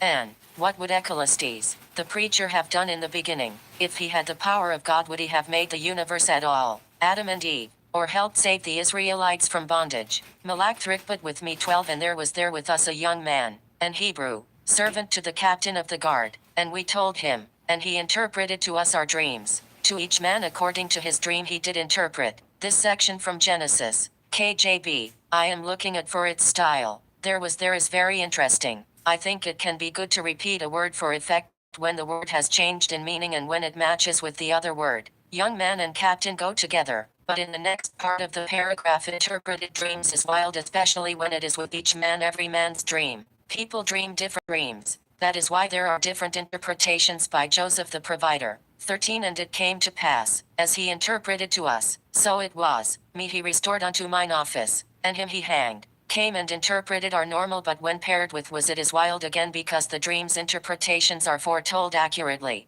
Restored and office means to get his reputation back, and the hanging part is the antithesis. One dreamer had good news while the other met with a violent death. 14 Then Pharaoh sent and called Joseph, and they brought him hastily out of the dungeon. And he shaved himself, and changed his raiment, and came in unto Pharaoh. The miracle in this passage is to imagine hastily bringing Joseph out of the dungeon, because haste and dungeon fit in a strange way. The effect is no normal, since why on earth would any prisoner be released from prison very fast? That this happened is part of the creative imagination of the writer. The words hastily and dungeon do not commonly go together. It is part of the drama, I think, to think in new ways and to put those thoughts in the short sentences of the passages. There is a total architecture which needs to be explored in the Torah, because all over it, the writer makes these connections. Why? That is my ultimate question. Malak Jennifer with me reading Hart Crane this morning makes me hopeful that the art of writing can be learned, if not in his style, in one's own. I noticed that Crane stretches out metaphors by duplicating them with similar words on either end, keeping them consistent and helping them change. I think I might try that sometime in a sonnet, since it makes some sense to me. I don't know yet how he makes his poems sound like a rhapsody, but maybe one day. Malak Elaine with me, I'm reading a few plays by Shakespeare and finding something new in his content. What I am finding is what you might call a theme that looks sexual but really is ironical. Freud made much of these themes explicit, and I am even seeing this style in Herman Melville and Hart Crane so far, both big on Shakespeare. Why does the sacred look profane, and the profane, sacred? Skip Freud and go straight to the source, Shakespeare, and I think that his words will reveal how close sex is related to a fear of cuckoldry. This is a matter of emuna, or trust in people and their words. Shakespeare knew that people can fall out as much as in love, unless that love is unconditional, which of no other author. He competed for best with the best success, not in his personal actual relationships, but in a great imaginative love to develop in the future, which come because of others' wills and the willing of it. Malak Grouchy with me Moshe Idol in his new book favors a bottom-up approach to studying the experiences of mystics. The way is more for the mystic to describe his or her ecstatic techniques rather than by word of mouth of what those mystical experiences are, so that the other might learn to get to their out-of-body consciousness. My way therefore of discussing things with my angels normally, what causes it? My communication, I believe, is no different than when Moshe Idol himself is caused to telephone a friend of his. The impulse is the same, but for my ecstatic, more mystical experiences, whatever caused them was allied to fear. I will have to think more about this. Malak Thrickput with me this and that. Harold Bloom in his new book, Falstaff, Give Me Life, plays with conjunction everywhere, this and that. There is no single subject in a sentence, but instead there is that and literally or implied everywhere in every line. For instance, in Chapter 9, Darkening Falstaff, Bloom writes, "It is a commonplace that the gulf between Hal and Falstaff widens progressively in Part 2. We see them together only once before the final rejection. Each darkens in a way of his own until substance yields to shadow. Henry V is crowned as Sir John and his ragamuffins are ordered to flee prison by the Lord Chief Justice." Page 59. Hal and Falstaff. First sentence. Part 2. Implies a Part 1. First sentence. Together. Once and final rejection. The before makes two separate cases where there is event. Second line. Each. Implies more than one. Third sentence. Sir John and his ragamuffins. Fourth line. This pattern of Bloom's, a pluralistic one, is one I just noticed. So I wished to share my discovery for those who also love Bloom. Malak Thrickput with me in Harold Bloom's useful book, How to Read and Why. Bloom makes every reader the protagonist in his book, but by some magical way, more magical than any other books he has written. Bloom shows us that the heroic reader's quest throughout the book, the goal of that protagonist, is to learn how to read and why. Therefore, the reader must become a reader who Bloom can guide along sometimes for the pleasure of being who she is and must be, a reader for herself. Malak Marba with me. Bloom seems to organize this book almost in an Aristotelian way, with a very laid out plan of order. The short stories section centers on the brief plot summary and certain dramatic elements. The poetry section deals with how poems affect the reader, other poems, and themselves, and those consequences. The novel's Part 1 section focuses mostly on the characters. The play section is sort of a combination of the characterization from the novels and the effects from the poetry section, but with a sort of judgment tone. The novel's Part 2 section is a darkening of all three modes, character, consequence and plot, giving it a sort of apocalyptic mood, while the coda at the end reverses this gloom by cheerfully discussing the relation of people to work, which can mean the work of readers. While reading Emerson, I had a feeling that when he mentions historical events and characters, it is as if they all exist not so much in the past, but as future potentialities, since new generations will get to know them later, perhaps benefiting by studying them and their lessons. Malak Elaine with me. Even traditionally, Moses was the writer of the best part of the Bible, but he was still not allowed after all he did to enter the promised land. Malak Jennifer with me. Ariel, the sprite, made a ship at sea look as if it was suddenly on fire to its crew members, and the illusion created a great havoc and terror with them in The Tempest, by Shakespeare. Malak Grouchy with me. Jacob terribly mourned when the gift he gave to Joseph for his dream prophecy came back in shreds, for his other sons told him that a beast killed him.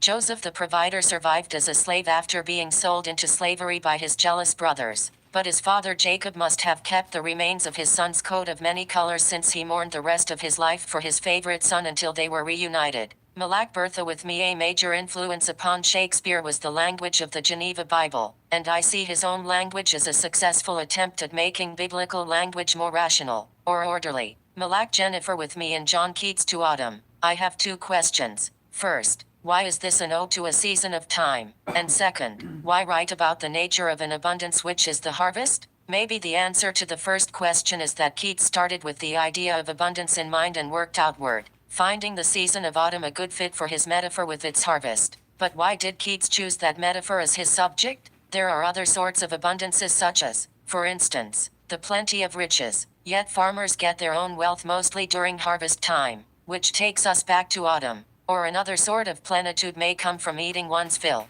It would have been funny if Keats had instead chosen to the satisfaction of hunger as his subject. Yet, to satisfy hunger as if one had been eating at a feast, also relates to the harvest, since food is harvested. The feast during autumn has its own music too, as spring. So technically plenitude has a good center in the season of mellow fruitfulness. If Keats started with abundance as his starting point, working through the season, what is his vision, or ending point? Why is he writing about abundance in the first place? His language definitely is abundant and vast. So is his love. If we think of love as the plenty, like Juliet's for Romeo, whose love was deep as the sea and as boundless, and if we think of language as equal to the chosen metaphor of autumn, a house for containing expression as a season expresses a time of the year, then love would be the blessing to gather, and language the temporal element in which to get it. Malak Kelly with me. Francis Bacon was famous for saying that knowledge is power. I would rather he have said knowledge is love, since that seems a better goal for which to shoot and understand. The idea that any dominant system is in existence as a means to control by use of power, and that all other rival systems are envious of the power that system has, is nonsense. Power freaks forget about Shakespeare, or would if they could, but Shakespeare is not to be avoided. Knowledge is love seems more possible for more people when encountering Shakespeare as readers. Those who resist his originality seem to focus more on that his greatness is due to the fact that he has the dubious power for now, so they might think. But think about a pair of loving parents, and that is the essence which is Shakespeare. Knowledge, or acquaintance with them, is not power, since the child is not in a position to have power, but instead love is formed between parent and child, and they know the experience of love. This is a good way, I think, to see Shakespeare, not as somebody we must know because we will eventually overcome his powers, but someone who has presented a sort of universal and unconditional love in the presentations of his plays and poetry to readers from which we can learn. Malak Honey with me, I wonder if we can ever recover the spirit of optimism in society as a whole, which I felt was embodied in the pragmatic philosopher, John Dewey. He did a lot of comparing and contrasting in his philosophy to show what works and what does not. The philosopher was also an educator and went all over the world to study how classrooms were set up and offer his help with them. To compare and contrast so much in his thinking, I feel he is always knowing on the subject of how things are set up, which he describes plainly in order to get at his flexible understanding of how things can work better. This spirit of optimism has left many Americans who fall into the pits of cynicism and its ills. Malak Jennifer with me, Romeo and Juliet, the play, is one in which the personalities are much of the time obsessed with taking something and making it better. Fortune is not on their sides though. Malak Kabbalah with me, Michel de Montaigne's essays each have a simple structure for his readers. Seeking wisdom in his studies of life, he makes much out of plots, but his plots, which are in anecdote form, are mingled with a dash of classical one-liners. Half the time these plot fragments, or nutshells, are of ancient biographical and historical significance, and half of them are incidents and ideas from Montaigne's own personal life. And most always Montaigne concludes with a Socratic wise irony, to say that man ultimately cannot have any knowledge. Malak Kelly with me, something I picked up while reading Virgil's Aeneid was that reading it is sort of like traveling to different lands to see ancient military weapons and armor on display.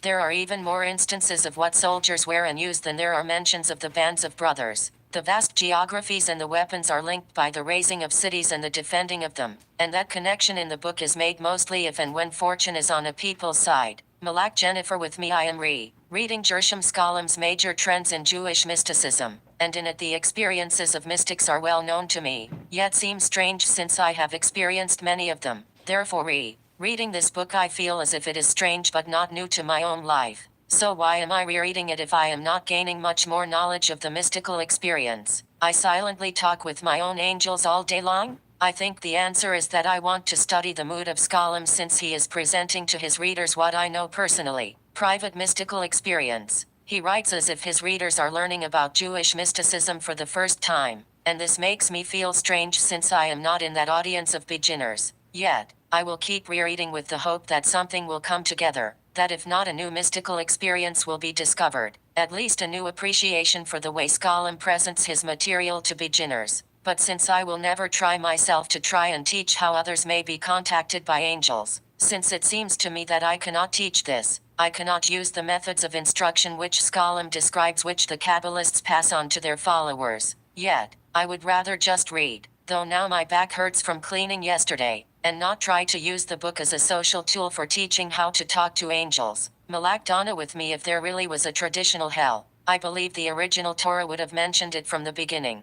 For a great God who has the powers to create the world and humans could have begun the story with a direct warning of hell for sinners, since he was concerned with their good behaviors. But he did not, and so a series of stories came in its absence. So why was the mention of it delayed until the Greek New Testament? The Greek New Testament is undoubtedly a conversionary book, and needed the concept to convert its followers. Try to think of Jesus and that book without the threat of hell, and it is difficult. It was needed, I think, not to make the story but to gain followers for its own organized religion. It is true that there is a Gehenna afterlife in the Tanakh, the Hebrew Bible, but Talmudic rabbis see that only the most wicked of the wicked go there, and only for a year before they are released into paradise. Malak Jennifer with me, the Torah, or the first 5 books from the Tanakh, or Hebrew Bible. HaTorah is Genesis, Exodus, Numbers, Leviticus and Deuteronomy, makes this book of books dependent upon God. Take God out of the book, out of the Torah, its sequence, and nothing could have ever happened. No earth, no light, no humans.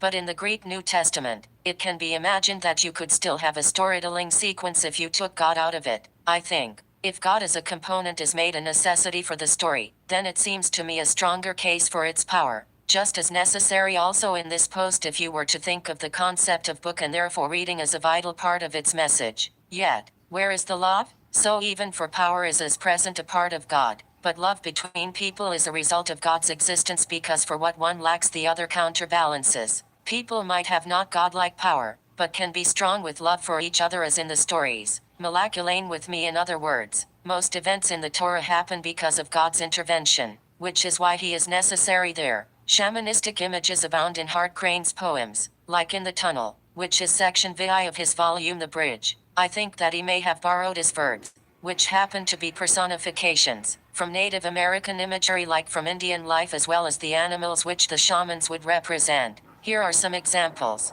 Tabloid crime sheets perched. The verb perched is one from the kingdom of birds. Time slays. Time is seen as at war with someone. Gongs already rattle. The gongs make sounds as babies or dancers do with rattles, or shakers. The answer lives. To live is human or animal. Burnt match skating. Skating can be done over iced lakes, but by humans. The platform hurries, but people hurry. A hunter hurries. Hissing door. Another animal verb. A snake perhaps. Caught like pennies, as fish are caught. Sound of waters bending aside the sky unceasing with some word that will not die. This line has a human voice as its act. Tugboat wheezing. Lunged, a line that combines exhaustion, perhaps, and a human attack, as if by a hunter. Native American personifications, and the shamanistic ones go together in Crane's metaphors in the poem The Tunnel. These are the ones I found. Malak with me in my last post. I saw how Emerson's self could be seen as the power of rhetoric, the most vital part of writing even if what is being said is wrong.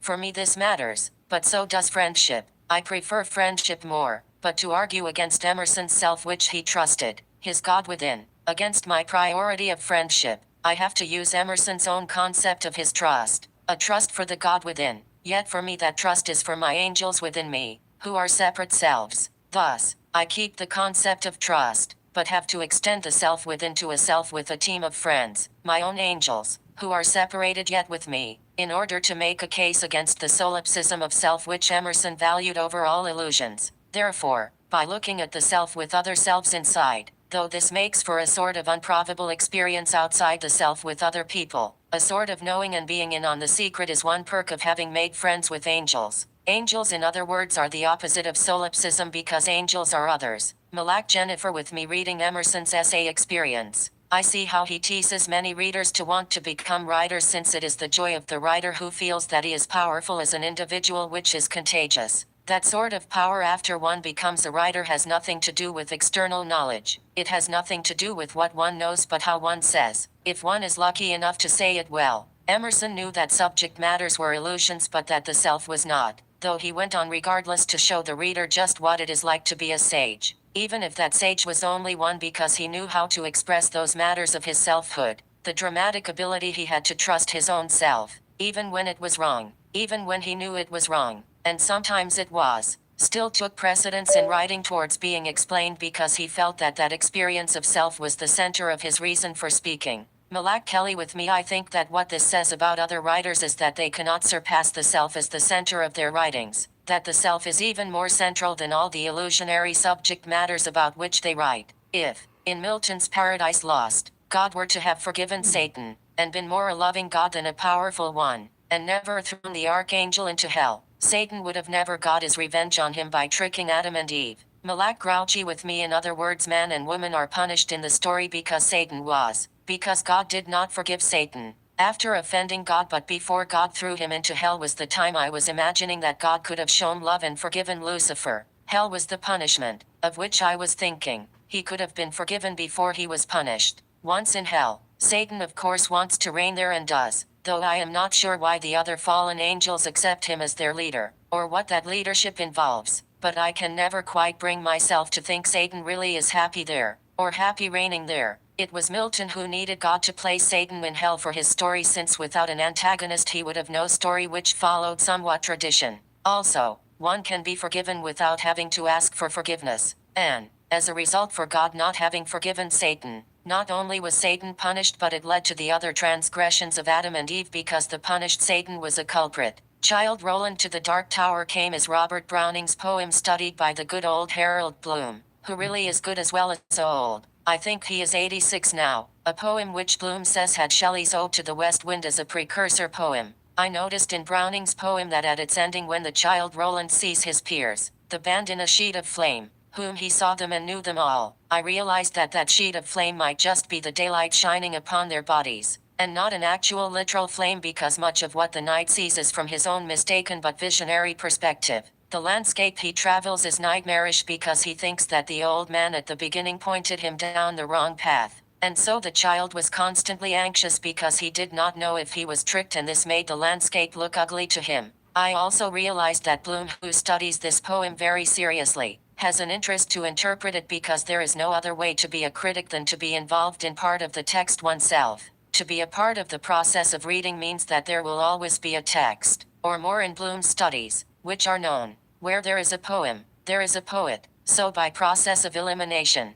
Bloom is studying the poet as the subject matter. This studying of the powerful poet has its model in psychoanalysis, but also in romance, since lovers have to get to know each other as they court the varieties of possibilities which work and don't work in their relationship. Yet, since Bloom brings in other poets always into his readings, and in another way writes in a good gossiping way about them, this is not just one relationship, Bloom and the poet, but many. Bloom and the poet, and other related poets. To relate brings Bloom into the realm of family romance, which ties together psychoanalysis and romance. Childhood struggles with the family, which for Bloom are struggles with families inside tradition, and not blood relatives, but are even stronger than one's actual family. Browning's poem for Bloom is considered by him as a powerful example of perspectivizing in the English language, close to Satan's perspectivizing in Milton's Paradise Lost. Malak Kelly with me in my poem book The Celestial Image of Fire, written about 6 years ago. I made a long list of repetitive redescriptions of fire.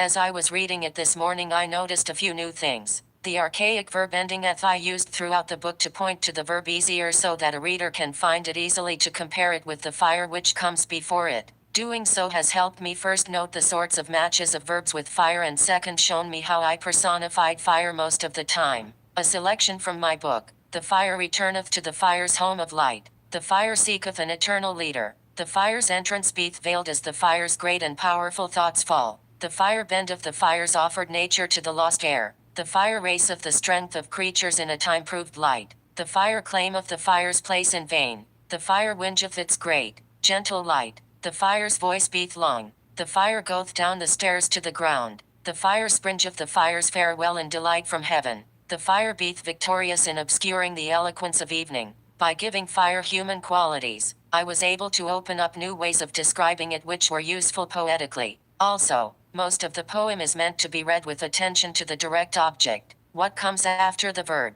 because of the repetition of the subject, fire. Malak Lisbeth with me that Homer's Iliad cycles between moments of war and sorts of dialogue suggests that, unfortunately for the characters, the cycle is not only a stack-up of related moments, but that it is infinite. Malak Teresa with me in his book on Shakespearean tragedy. G. Wilson Knight saw the play King Lear as a grotesque spectacle. I want to borrow that for how I read Lear. The philosopher Lucretius was turned on his head in King Lear. To do that, Shakespeare exploded the notion of Lucretius's that sex was a problem but all other pleasures were all right. Sex for Lucretius caused people to become mad. Shakespeare did an awesome conceptual trick by inverting this relationship between madness and sex in the play. For in King Lear, the terrible people are all having sex, while the good people do not and have gone mad. The cruel people, the two bad daughters of Lear, make love to their husbands as well as to Edmund on the side, and all of the lewd followers of the king and others are cheerfully engaging in complete debauchery while the good men and women are suffering. The king, Lear, is mad. He has no sex. His good daughter is suffering his rage and was banished from the kingdom without a husband. Edgar has to play mad and go into banishment too. And his father, Gloucester, is blinded and suffers. Everybody who has sex in Lear seems to enjoy it for its pleasures, while the good people have cruel things happen to them as they do not have sex. This is my take on Lear's grotesque outrageousness, and I see it as sort of Shakespeare's take on the philosopher, Lucretius' theory of pleasure, but in a twisted original way. Malak Jennifer with me Kabbalah and Eros is Moshe Idol's great book on the relationships of male and female concepts in the system of thought of the Kabbalah. He does not use eponyms, but rather treats many concepts as one with two words which serve for a while as a first name and a last name. For instance, Holy One, Jewish mysticism, female waters, male waters, ninth Sephirah, Nesach Yisrael, theurgical theosophical Kabbalah, mystical magical model, idol man, isomorphic model, religious achievements,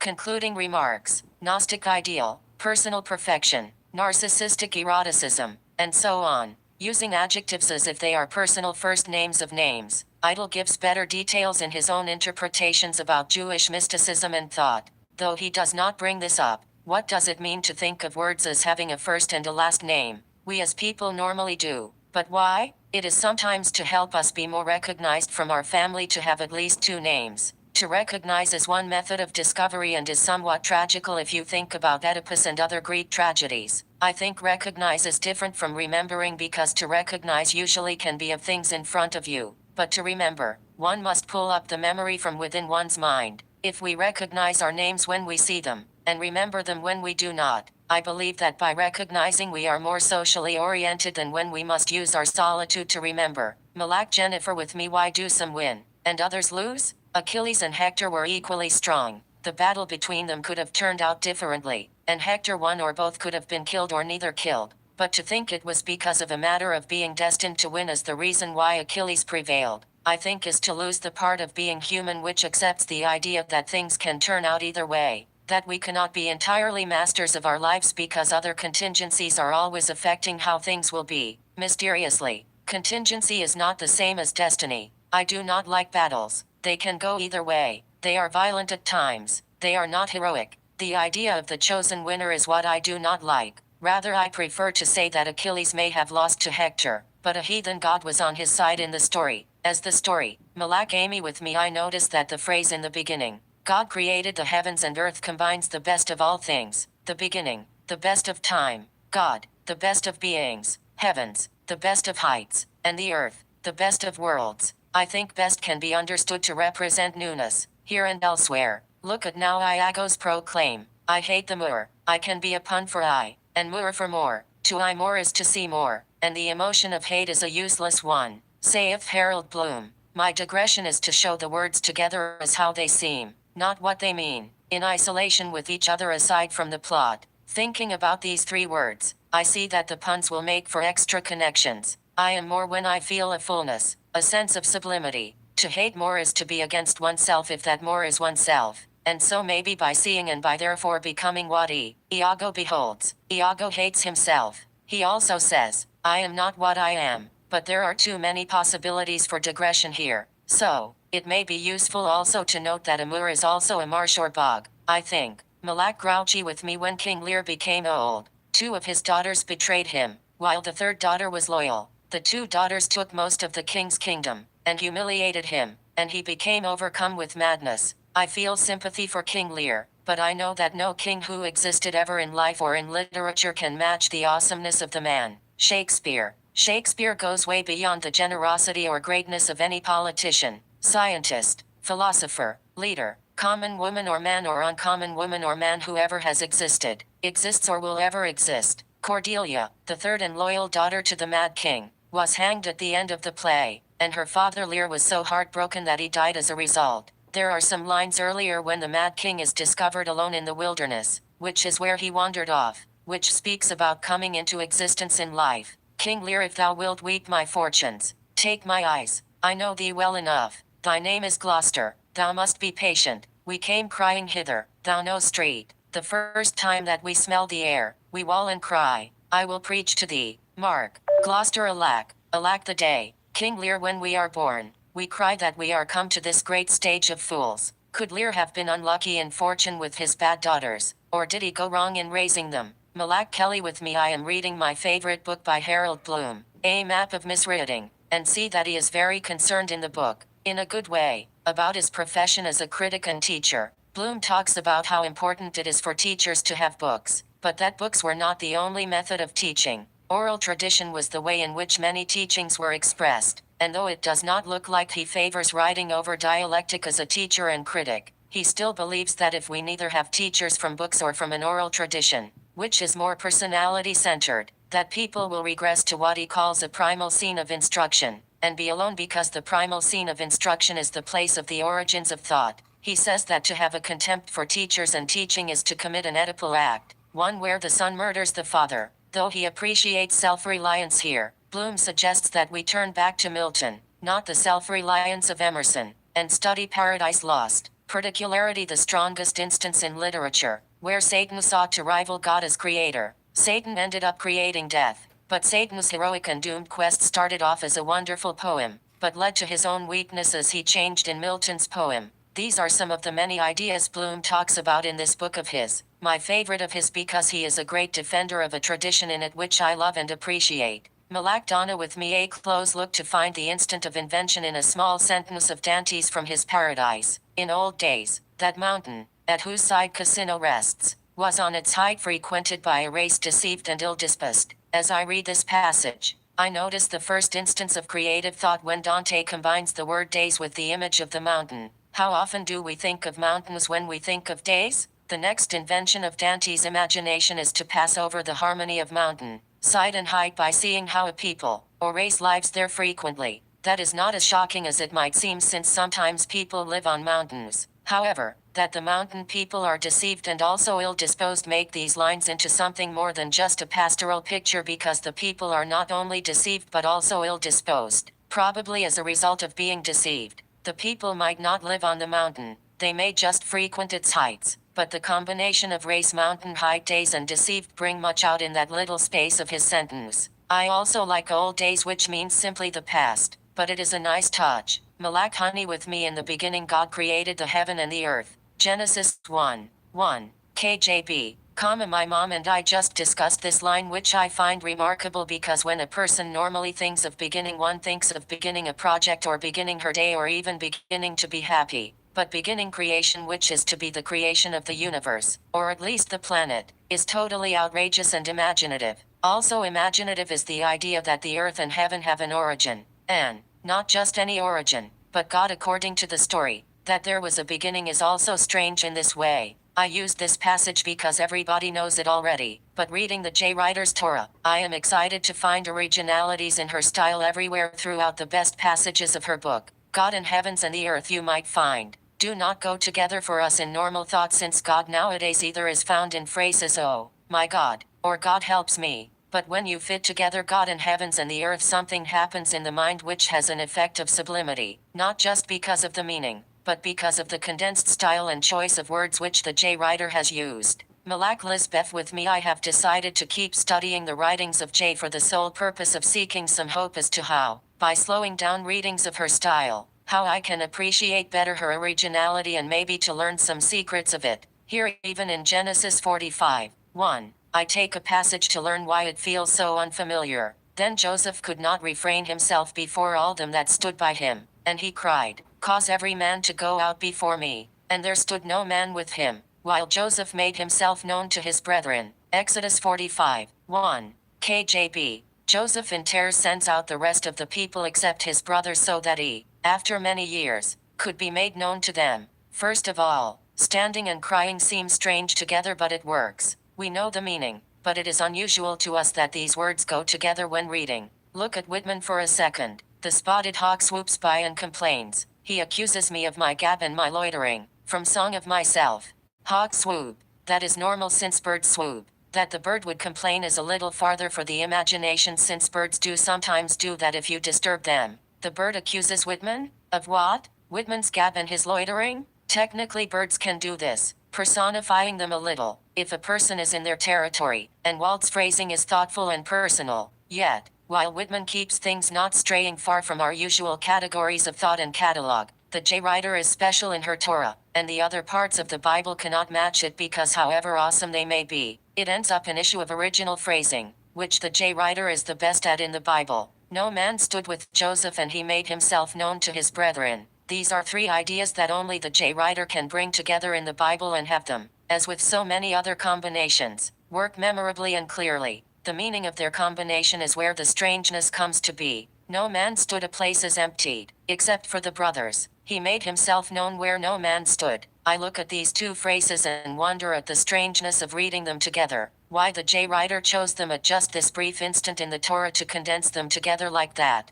So many do not care about the style, but that is why the Torah is so strange and original. J's phrasing allows for also what appears at first a contradiction: to have a room emptied, to have brothers there, and to make oneself known to one's brothers. With the latter, does not it sound funny to make yourself known to your brothers? Brothers are supposed to know you if you have them. But then we who read before know already that the brothers sold Joseph into slavery. So this small part works with our memories of the earlier parts in the story. But if the part did not have the earlier story about Joseph's being sold into slavery by them, the part with its making himself known would not work. Further, Joseph is crying and sending the rest of the people out of the room so that he can be with his brothers. J's way of condensing this is amazing. It is strange to have meaning in the combination of causing the other men to leave the room while he is crying. I look for secrets to why the image of crying and asking others to leave a room is so interesting, and think that it will take a great effort to get at some understanding of the way J thinks and chooses her words. But I intend to make that a goal of mine since I appreciate what this does for me. Malak Kabbalah with me. Why did the J writer put together this combination mixing descending fire and mountain?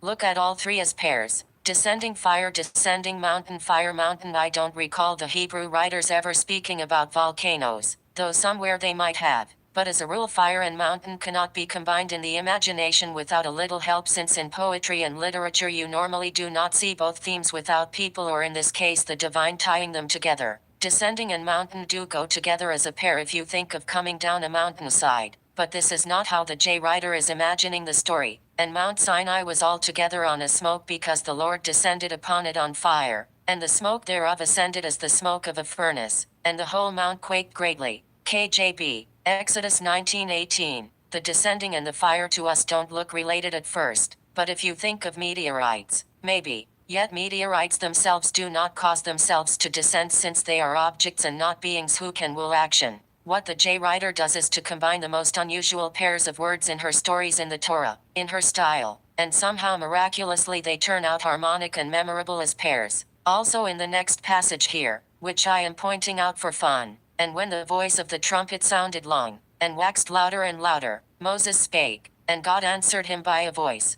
KJB, Exodus 19:19. To bring together the trumpet, Moses speaking, and God answering is an act of the impossible. But she did it in a way so that it makes sense, since when you think of trumpets, you think of not so much a person next speaking, unless you are in a royal court, and when you think of Moses speaking, I think that to speak to God, though common within the pages of the Bible, is uncommon for us. But somehow the J writer did it, and she is very original in this way by her language on a more atomic level as well as throughout her larger pictures in her stories. Malak Jennifer with me. I was looking through the KJB, and am trying to study its style in the same way which I have had some success with Shakespeare's. This passage, in Exodus 17:11, and it came to pass, when Moses held up his hand, that Israel prevailed, and when he let down his hand, Amalek prevailed. I am overlooking the figures of and it came to pass, so hand goes with held or held up, but why would it go with prevailed in normal usage? Normally, one does not think of prevailing in any way in life if one's hands are held up. So I wonder whence it originated. I can think of grabbing something off a higher shelf if one holds up one's hands, but not in the biblical sense of prevailing, or overcoming an enemy. For Shakespeare will make in his memorable style more realistic connections, which is not a critique of the Bible. I just am wondering how these passages are thought up in the first place. The next, but Moses' hands were heavy, and they took a stone, and put it under him, and he sat thereon, and Aaron and Hur stayed up his hands, the one on the one side, and the other on the other side, and his hands were steady until the going down of the sun. Exodus 17:12. Something practical, a kind of wisdom, is what the J writer is writing about, but to my mind, the way that it was composed to make it memorable was based off of a point which the writer went a little backwards to solve it in order to explain it. Victory leans upon the innovation of Moses, Aaron and Hur, and therefore it looks like first the idea of innovation was conceived and then the battle between the children of Israel and Amalek, with which these parts are concerned. Regardless of how the story is thought up, I am more concerned with the style, and in the second passage here I notice hands can go with heavy but only if one holds them up for a long time. Alright, and sitting on the stone go somewhat together, but this hardly is the normal connection when we think of heavy hands with sitting and stone. It is memorable, which is a wonder, but the wonder goes beyond just the wisdom of innovation of the Israelites, because even before the wisdom was discovered, there was the strange way the Israelite army prevailed when Moses held up his hands. Prevailed in holding up hands simply is wonderful and memorable a combination in the style, but the choice of how the two ideas were brought forth is a mystery to you and I. Malak Kelly with me. So much of Dante's Divine Comedy has to do with metaphors of food and feasting, that I am beginning to wonder if Dante had in mind cooking and hunger as a separate driving force for his work. I am finding instances of appetite, flesh hunger, fruit,